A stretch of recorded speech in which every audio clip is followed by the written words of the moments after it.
is Daryelle Crossland, and this is my final reflection for COM 204.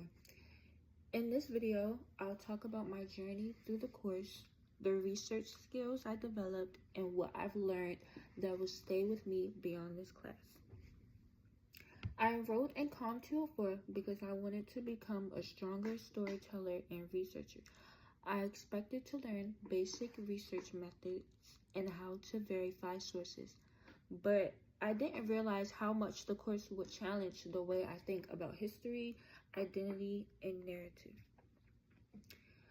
Before this course, I mostly relied on Google and social media.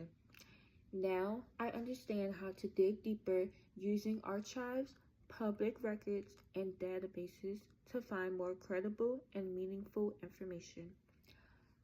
I learned to follow a trail, ask better questions, and critically evaluate what I find.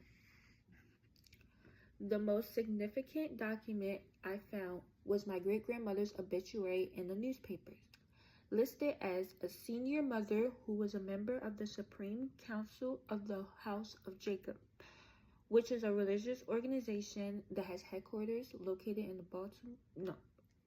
the city of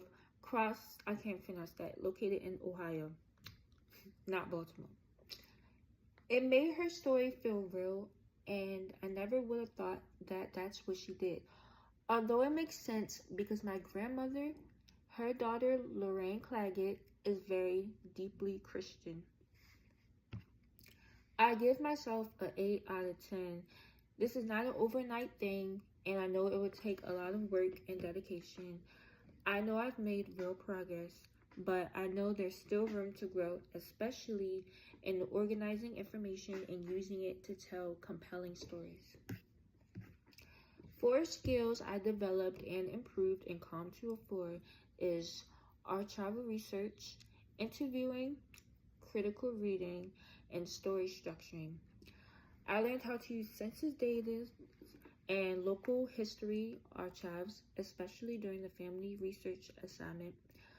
I conducted interviews with family members and improved how I asked open-ended questions to get richer stories. We often had to analyze sources, checking for bias, reliability, which made me more thoughtful about what I consumed. I learned how to turn a collection of facts into meaningful narrative with emotion and context. The most useful resource was the how-to guide to accessing public records, which I felt like was the hardest, but it got me more focused and, it was incredibly practical. Also, hearing from guest speakers about uncovering hidden family stories gave me a real-world perspective.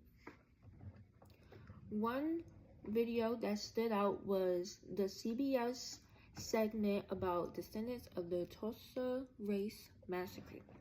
It showed how history can live in people's memories and how telling those stories today can bring justice. It inspired me to tell my own family story with more care and urgency. I went down several rabbit holes, making mistakes, false starts, all that. I had to keep restarting over and over. There were people that had the same names as some of my relatives. It was like trying to track a relative with a common name without solid leads. I wasted hours, but I learned the importance of verifying details before jumping in. Topics I want to explore more about. I want to explore more about migration patterns from south, north, east, west during the mid-1900s, especially as it relates to my family story. I plan to create a short digital scrapbook with the records I found and clips from my interviews with family members. I want to share it during our next family gathering. I'm the first gen to go to college, so I know that everyone will be very surprised and eager to see everything I've gathered. Tangibly, I gained research skills I can use in journalism, content creation, or in any field that values truth and storytelling. Intangibly, I gained confidence in the ability to uncover meaningful stories even in my own family. It made me feel connected to something larger than myself. Con 204 pushed me to think deeper and dig harder. I'm leaving with not just new skills, but a new sense of purpose and how I approach stories, whether personal or professional. Thank you, Professor Ship, and thank you for being part of this journey.